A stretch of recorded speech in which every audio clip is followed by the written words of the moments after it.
Isa ang patay habang 16 ang sugatan matapos matrap sa nasunog ng Municipal Trial Court sa Cebu.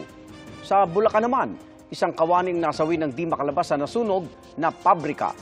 Ating saksiyan.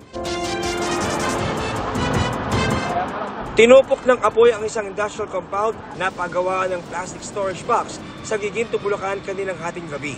Ang truck na ito, halos nalasog na ang malaking bahagi matapos masunog.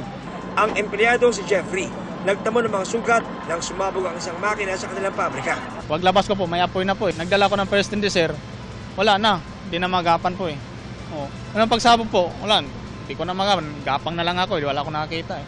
Mabuti na lang daw at nakalabas siya at iba pang mga trabahador sa pabrika. Pero ang isang sekretary nilang si Francis Urbano natrap sa loob. Ayon sa tiyuhin ng biktima, nakatawag pa ito para humingi ng tulong habang nasa loob. Kung nasupukit man lang siya sa tagal ng oras, hindi na siya mabubuhay. Saka sa mga bumbero kasi natin napakabagal, tingnan mo naman ngayon. Nakatambay lang, walang tubig. Dapat kumuha na sila ng tubig para kahit papano may magbubuga ulit. Umabot sa ikalawang alarma ang sunog. Kalaunan, kinumpirma ng mga bumbero na nasawi si Urbano. Paliwanag naman ng BFP sa reklamo ng tiyuhin ng biktima. Nung dumating po kami sa fire scene, masyado pong malakas yung sunog po. Hindi po natin pwedeng i-penetrate. Hindi po natin pwede isa lang alam yung kaligtasan mga bombero natin. Actually, nakalabas po siya eh. Bumalik ko lang siya. Iniimbestigahan pa ng BFP ang sanhi ng apoy at halaga ng pinsala. Sa Minglanilla, Cebu naman, nasunog ang Municipal Trial Court kahapon. Ayon sa mga bombero, mabilis na kumalat ang apoy dahil sa mga nakatambak na dokumento sa opisina. Natrap sa loob ng gusali si Judge Wilson T. Ibones at 15 kawani. Kwento ni J. Arvin Pasadas, traffic enforcer na unang dumating sa lugar para tumulong. Sinubukan niyang buksan ang pinto sa unang palapag pero nakakandado ito sa loob. Gayon din daw ang ikalawang palapag.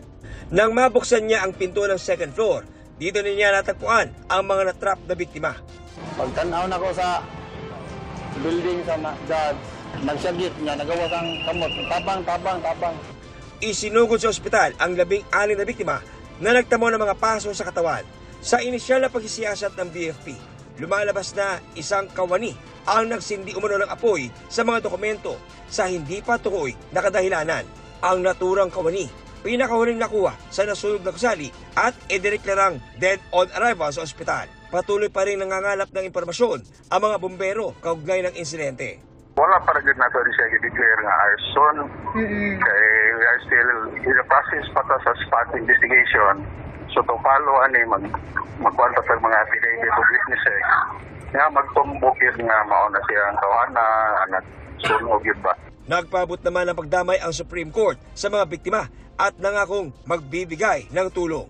Pinag-iimbestigahan na rin nila ang insidente. Para sa GMA Integrated News, John Consulta ang inyong saksi. Mga kaibigan, samahan nyo kaming saksiyan ng mga balita. Mag-subscribe sa GMA Integrated News sa YouTube. Para sa mga kapuso abroad, samahan nyo kami sa GMA Pinoy TV at sa www.gmanews.tv.